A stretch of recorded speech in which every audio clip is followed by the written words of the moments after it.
Today we're going to be revisiting Halo Infinite from the perspective of a casual PC gamer. Now, when Halo Infinite first came out, the response was pretty good at first because we had finally gotten a from the ground up PC Halo experience and we could play with the Xbox guys. This wasn't an old Halo game. This wasn't a port that came out 2 years later. This wasn't a crappy port. This was a from the ground at launch day PC Halo game, and it was pretty cool.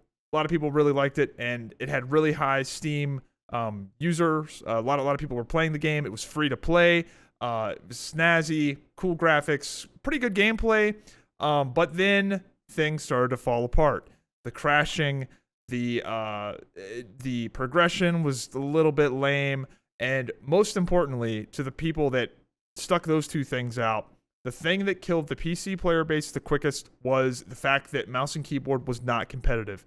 Aim assist with an Xbox controller was so powerful that it made mouse and keyboard completely irrelevant. And that is why I'm making this video, because they have changed this about, 2 months ago. They did a patch that gave mouse and keyboard a slight bit of aim assist and maybe a little bit more bullet magnetism. It's hard to get concrete details on what specifically they did, but if you just go and play the game, you will notice that mouse and keyboard is much more competitive.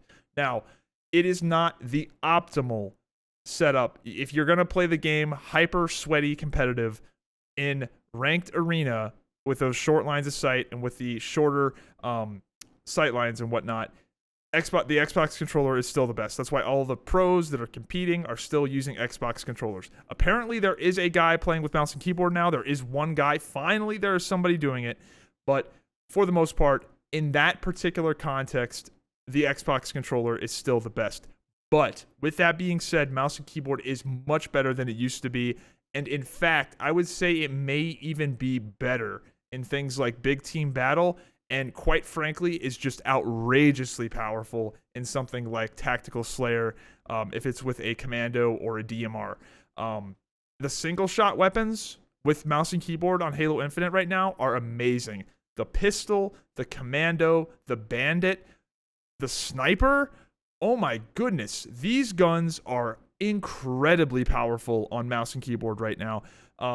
With the battle rifle being the standard for ranked arena, it is a little bit, that's what makes the controller good, is because their aim assist is better and the battle rifle is a weapon that benefits from that perfect tracking against strafing people. But man, it is a much better experience, and I'm having fun playing ranked Halo Infinite again because I don't feel quite as hopeless. You do have to play a little bit differently than if you were playing with a controller, but it's much, much better. So if this is something that bothered you, and I know this bothered a lot of people in the past, give it another shot. And that's kind of why I'm making this video, is because Halo Infinite is a game that I think is going to be able to scratch the itch that many people, like many viewers of my channel need, where you just want a game where you can hop on for a couple hours and fuck around, and you're not looking to get too deep into anything or get too attached to anything. That's this game, in my opinion, because I just jumped on today and played and had a good time messing around with ranked arena. Quite frankly, big team battle on mouse and keyboard is like a clip fest, dude. I think mouse and keyboard may genuinely be better than a controller for big team battle specifically. So, other than that, there's some new maps, some new guns, some new armor, new progression, lots of new shiny things that are in this game now. They have redone some of the old maps. So, like, there's one map from Halo 3 that was really cool, like the Arsenal map. That's in Halo Infinite now. A lot of new stuff. Since most of you guys that are watching this Halo Infinite video are people that used to play it and now no longer play it, when you get back into it, you're going to notice there's some things that are a little bit different. The core game is still the same, but the crashing bugs seem to be gone. Oh, there's my lady, speaking of casual gamer.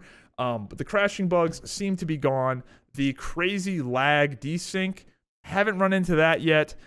So, I don't know. I think it's a pretty fun game. I've been having a pretty good time with Halo Infinite as a game that I just jump on, not taking it too seriously. I've been working like 60 hours a week, so I really can't like dig my fingers into any game like crazy hardcore, but I'm enjoying Big Team Battle, enjoying climbing back up to Onyx.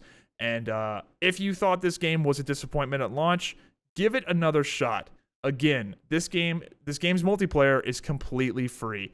And maybe Halo Infinite is not your favorite Halo, but it's a completely free, relatively high quality shooter that you'll probably get some entertainment out of, even if you quit it, 2 or 3 days later. So, anyway, just figured I'd drop by the YouTube channel. Haven't made a video in a while, and had a little itch to do it. So, hope you guys have been doing well, and I will see you in the next video. Have a good one.